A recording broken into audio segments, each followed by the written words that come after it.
Welcome to Secrets in the Shadows, where we uncover the darkest, most chilling true crime cases that haunt us to this day. Before we begin, make sure to subscribe to the channel, hit that like button, and turn on the notification bell so you never miss a new story. Your support helps us continue sharing these haunting and tragic cases. Today, we take you to Pocatello, Idaho, where a 16-year-old girl was brutally betrayed by the very people she considered friends. A crime so cold and calculated, it mirrored scenes from a horror movie. Except this was terrifyingly real. Her name was Cassie Jo Stoddart, and this is her story. A bright and responsible girl, Cassie had her whole life ahead of her, but one ordinary Friday night changed everything. What should have been a simple night of house-sitting turned into a nightmare beyond comprehension. Who were the killers? Why did they do it? And what chilling evidence did they leave behind? Stay with us as we unravel the tragic case of Cassie Jo Stoddart, a case of friendship turned fatal, obsession turned deadly, and a horror story that became all too real. Cassie Jo Stoddart was born on December 21st, 1989, in Pocatello, Idaho. She was a high school junior with dreams of building a bright future.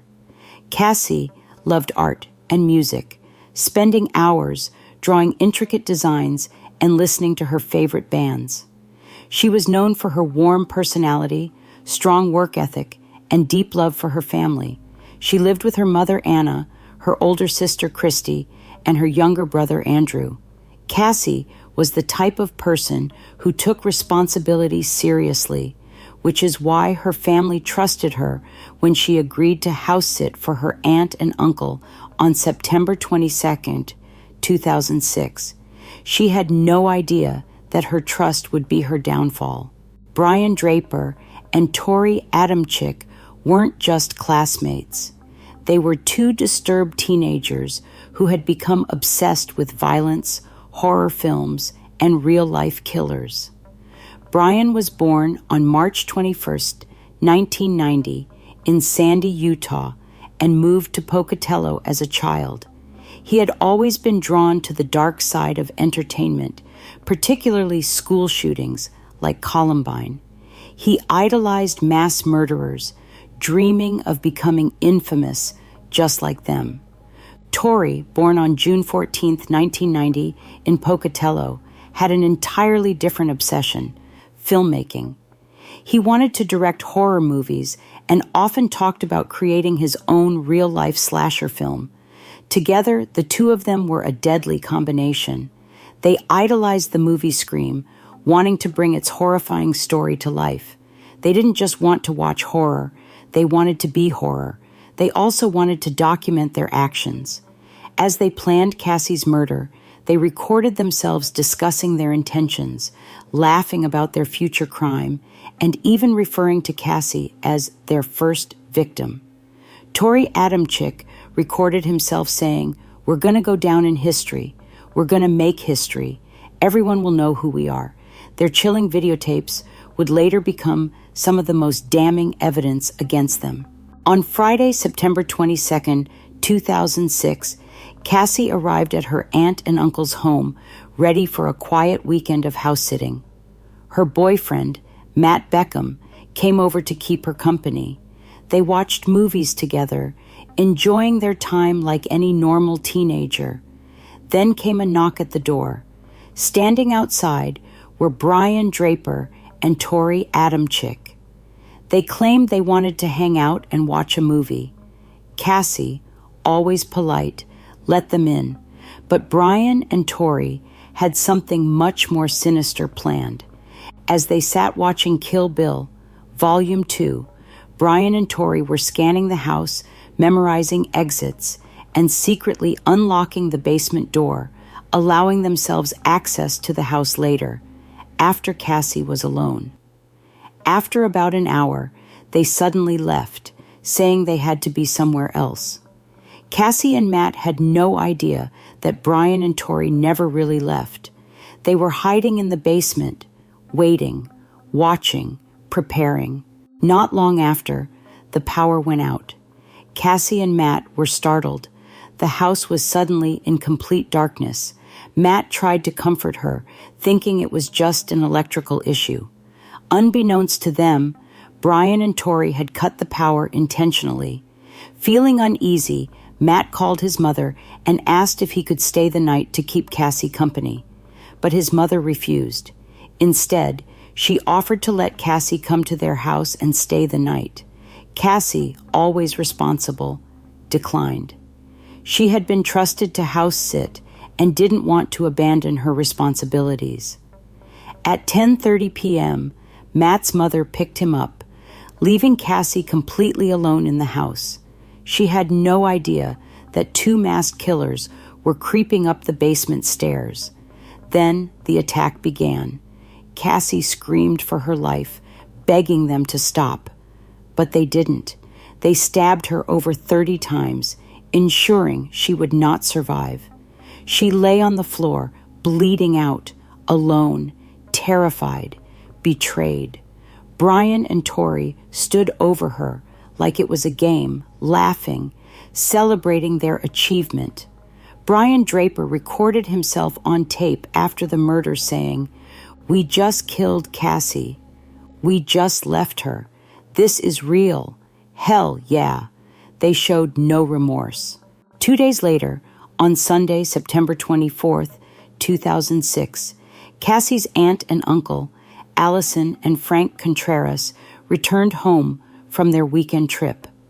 They had trusted Cassie to house sit, expecting to come home to a quiet house just as they had left it. But as they stepped inside, something felt wrong. The house was eerily silent, yet an overwhelming sense of dread filled the air. As they moved further into the living room, their world shattered in an instant.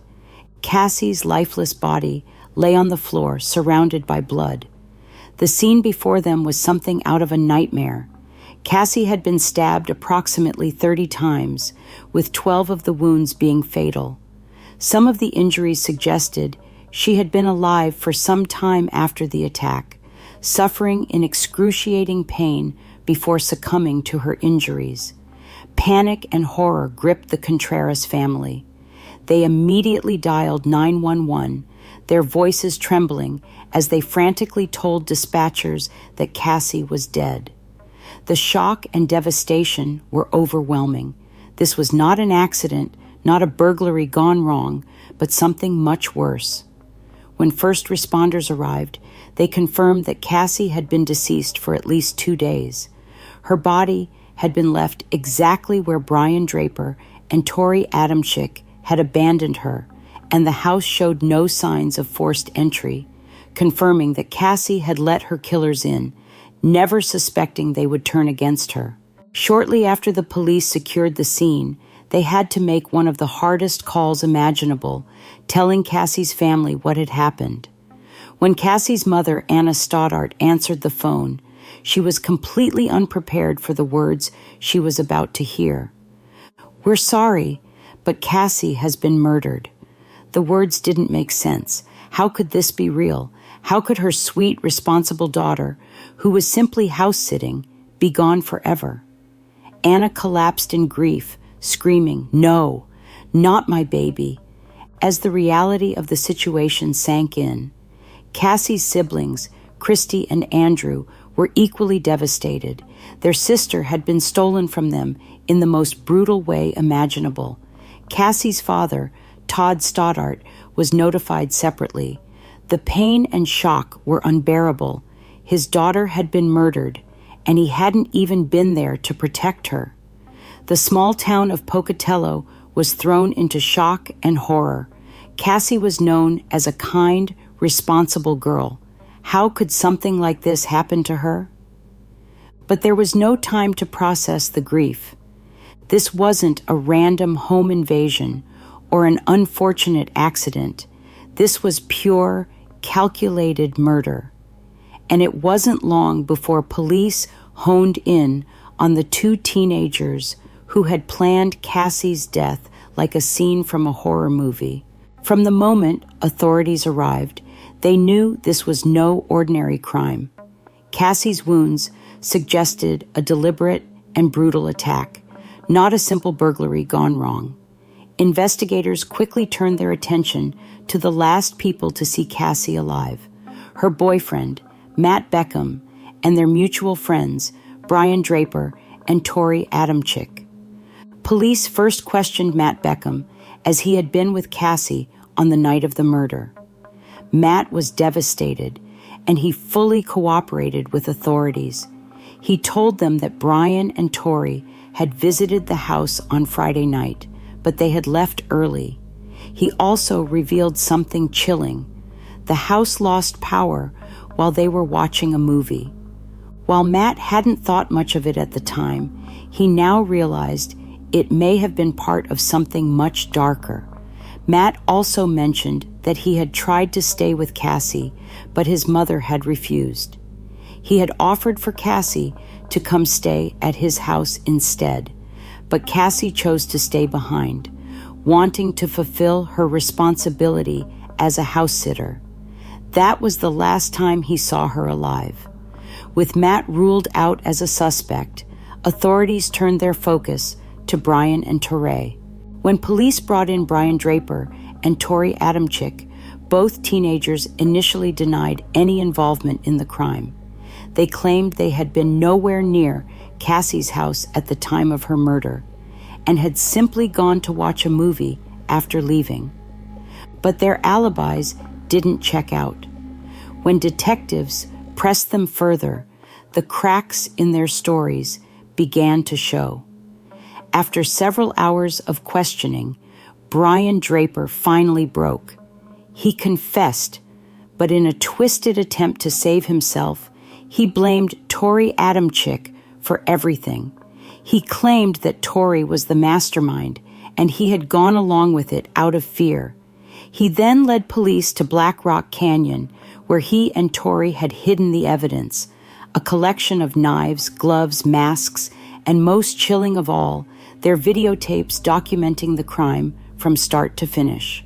Among the most damning pieces of evidence in the case were the videotapes that Brian and Torey recorded before and after the murder.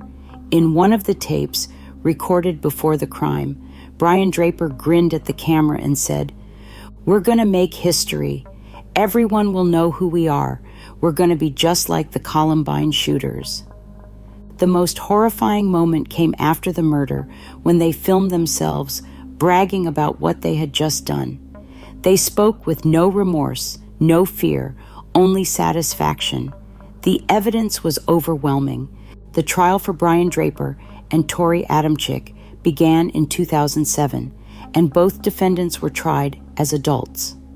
The prosecution presented the tapes, showing how the crime had been premeditated, planned, and executed without hesitation. The defense teams tried to shift blame, with Brian claiming that Torey was the leader, and Torey claiming that he had no idea a real murder would happen. But the videos told the truth. Both teenagers were equally responsible for the brutal, senseless murder of Cassie Jo Stoddart. The jury deliberated for just a few hours before returning a guilty verdict. Both Brian Draper and Torey Adamcik were convicted of first-degree murder and conspiracy to commit murder. The judge showed no mercy, sentencing both of them to life in prison without the possibility of parole, plus 30 additional years for conspiracy. In the years that followed, both Draper and Adamcik filed multiple appeals, arguing that they were juveniles at the time of the crime and deserved a chance at parole.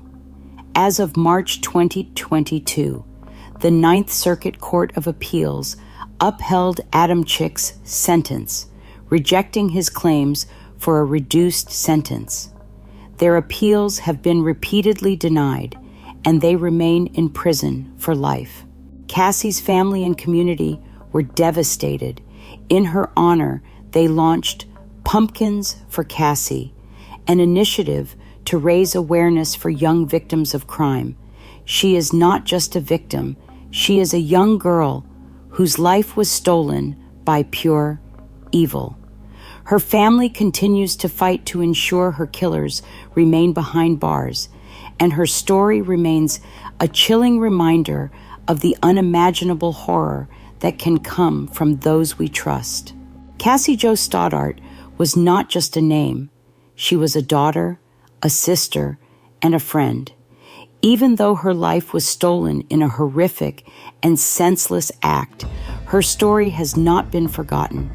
If you found this case eye-opening, please subscribe for more true crime stories. And most importantly, share Cassie's story. Rest in peace, Cassie.